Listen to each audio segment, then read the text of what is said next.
פיקסל סטאדי מציג, הכל על פוטושופ, טכניקות, טיפים וטריקים, בהנחיית אייל שפירא. בשיעור הזה נלמד איך לצייר שמיים, בדיוק כמו שנעשה בתמונה הזו. לפני ואחרי, ופעם נוספת, לפני ואחרי.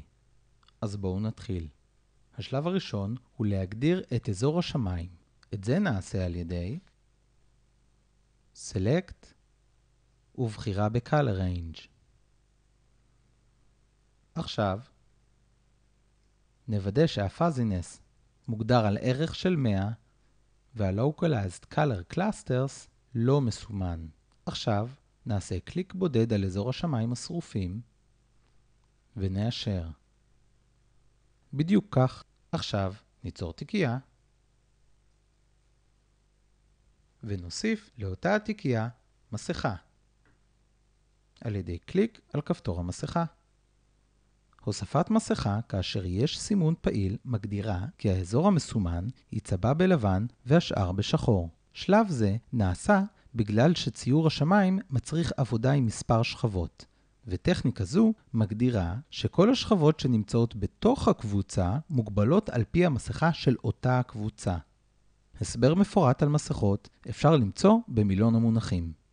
עכשיו צריך לערוך את המסכה, ובשביל זה נצטרך להציג אותה. את זה נעשה על ידי Alt Option וקליק על המסכה עצמה. בשלב זה נתקן את המסכה ונגדיל את ההפרשים בין הלבנים לשחורים. את זה נעשה על ידי Image, Adjustments ובחירה ב-Levels. בשלב הזה נגרור את המכוון הלבן כלפי שמאל ואת השחור כלפי ימין, ועל ידי כך נגדיל את הקונטרסטים ובמיוחד סביב הגבולות, וכך נקבל גבולות ברורים יותר. ונאשר כמובן.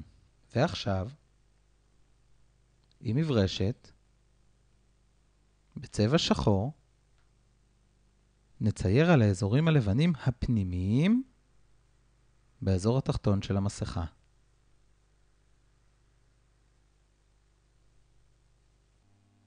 בדיוק כך. כדי שנוכל לצייר את השמיים, נצטרך לצאת ממצב הצגת המסכה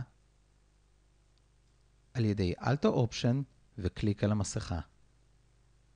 עכשיו ניצור שכבה חדשה ריקה. נוודא שהצבעים שלנו מאופסים. וניצור את תבנית השמיים הראשונית שלנו על ידי פילטר, רנדר, ובחירה ב-Clouds. עכשיו נגדיל את השכבה על ידי Ctrl או Command ו-T, נעילה של היחס בין הצירים, קליק וגרירה מעל אחת האותיות של ציר הגובה או הרוחב.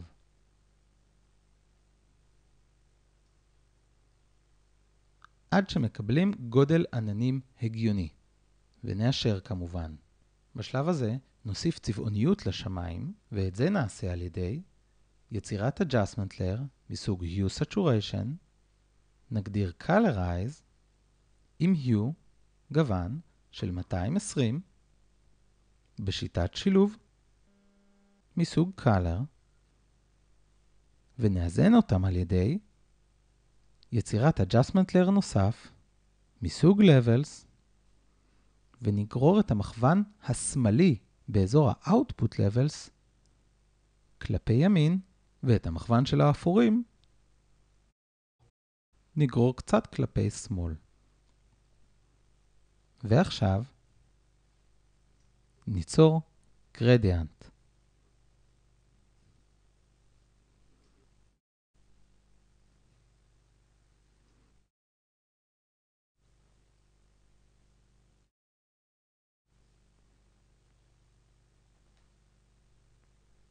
נגדיר שהגרדיאנט יהיה מצבע לבן אל צבע לבן, ומאטימות של 100% לאטימות של 0%.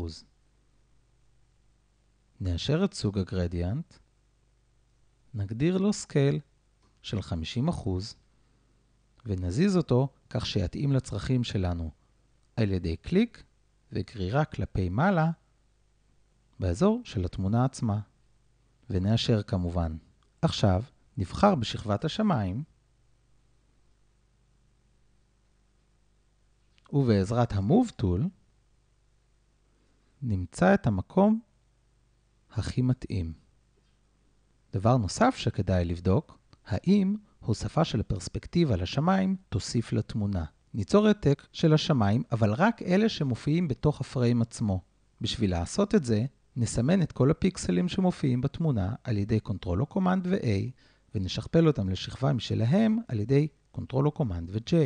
עכשיו נשנה את הפרספקטיבה על ידי Ctrl או Command ו-T, ועל ידי Ctrl או Command, קליק וגרירה של הפינות מלמעלה, נגדיל את הפרספקטיבה של השמיים. בדיוק כך, התוצאה מוצאת חן בעיניי, ולכן נאשר. בואו נחזור ונראה את המצב המקורי. עכשיו נראה את האחרי. וזהו, כך מציירים שמיים. זה הכל השיעור הזה, ואל תשכחו, הכל פשוט כשיודעים.